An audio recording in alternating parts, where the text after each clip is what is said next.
Hey guys, just thought I'd open this.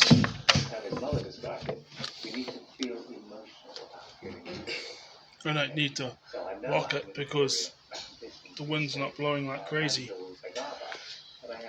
Charlie's Honest Mandarin Lime Quencher. I got this because I went out to get some Blue Tack.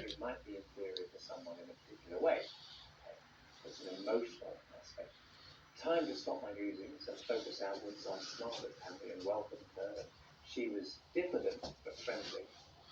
I remember something that I didn't actually get a inferior to economics until my mid to late 20s. I was more like a gladiator rising up against the system, or rising up against, as a gladiator in the what do you call them, Colosseums.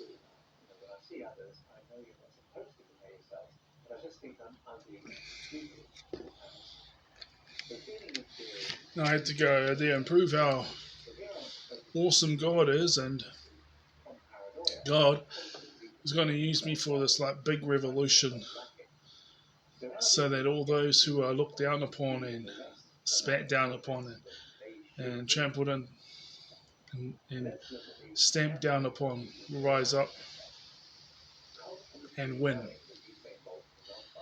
That's basically one of my songs. Voice. This song goes out to a nation of, I forgot the exact tune. It was like, this song goes out to a nation of people who were down in the pit. Everyone, the ones that people take a spit at, sometimes even slap at, right back in their face, because they are a disgrace. And we're going to put them in their place, and we're going to run and win the race. So take this, smack it up.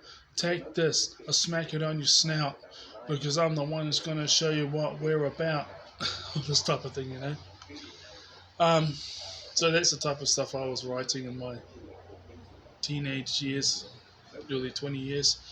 So this recording here that I'm watching, I forgot what it's called, but I watched it a number of times in my late 20s, so I'm guessing that's a sign that I must have struggled with it then.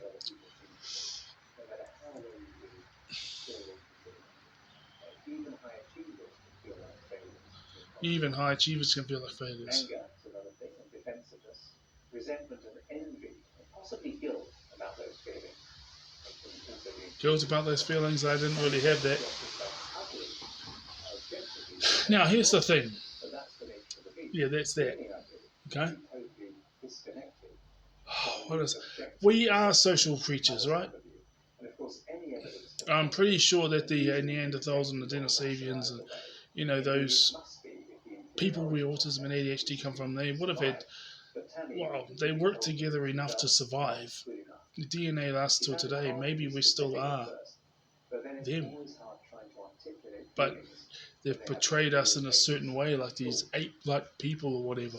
Or maybe there's no longer full-blooded ones around, but because we interbred with. They said there was heaps and heaps and heaps of Homo sapiens interbreeding with us. The Neanderthals, which means that's where ADHD comes from, and the Denisovians, that's where savant autism comes from. We're all just one human race. What was I saying?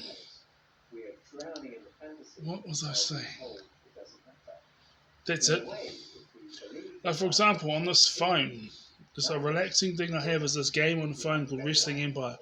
Now, I won all the bouts with different characters once a character's career ends or whatever. For mine, I used to be out so long as they won 2 new championships that hadn't been won by any of my previous characters, and even if they won 3 or 4 or 5 other championships that had already been won by other characters that I'd used to win, because then the list comes up with the 9 different brands, and it's got all their championships. So it's there was 10 brands, but there was 36 championships, and one brand didn't have any championships, and that was called Wrestling School.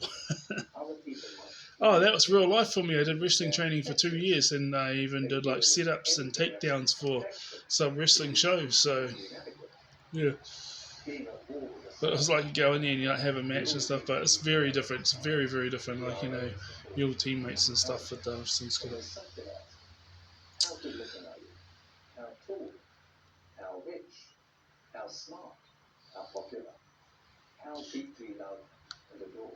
How tall, how rich, how smart, how popular, how good looking, and how deeply loved are you? These are other things to become when people compare each other with.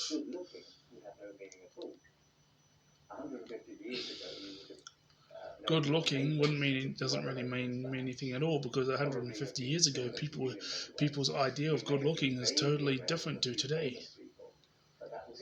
Another 20 years time, whatever's good looking then may not be considered good looking today, but it might be very good looking then. Which is like that goes to show, because people used to say, "Oh, what are you attracted to them for?" Like, especially when I was a kid, why are you attracted to some Polynesian girls for? And it's like, because I am.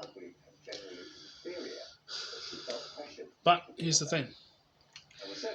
Wrestling Empire, right? So the thing is the other thing you can do is be a booker, right? And then so they'll give you the least popular brand apart from wrestling school, because that's like, and then there's the other 8 or 9, and then the least popular one you become the booker, which means like you get given money and your job is to try and generate money for the company, and you got to try and purchase other talent, but you have to be skillful. Like I was getting like all the ones that said that they had a lot of energy and they were like strong and agile, but they were nowhere near as popular. I was picking all those ones because they were the ones that were getting like $600 a week, whilst and $600 a week going in front of a TV show that was getting like 5 times the amount of views, but then the most popular ones are getting 5 times the amount of views, but they're not getting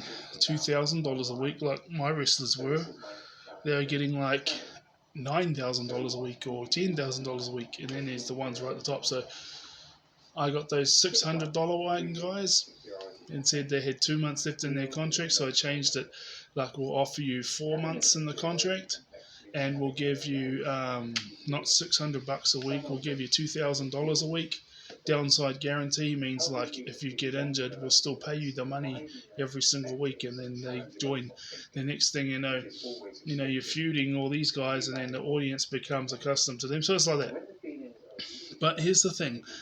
The wrestlers or your guys, where like when you're a wrestler, you can do this backstage stuff, and you can be like walking around, and you have to go start up relationships. Maybe your attitude has to rise. Like, it goes like this: someone's attitude might be 60, and someone says, "Hey, your hairstyle, I think it's not good. You should change it back to what you were wearing before, or it looks ridiculous, And then the attitude goes down from 60 to 59. And then you say you got to push taunt, right? When you're facing, you got this eye that shows you could look at different people. If you push the eye, it'll change to different guys in the character. If you push taunt when you're looking at the other wrestler, and the other wrestler will respond because you're trying to talk.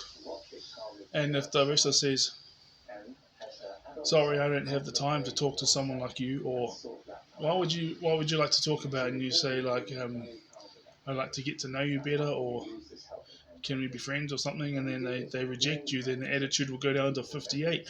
But when someone says that they are glad that you joined the company, or they're glad you're still with them, the attitude will go up to 59. And then they say, "Hey,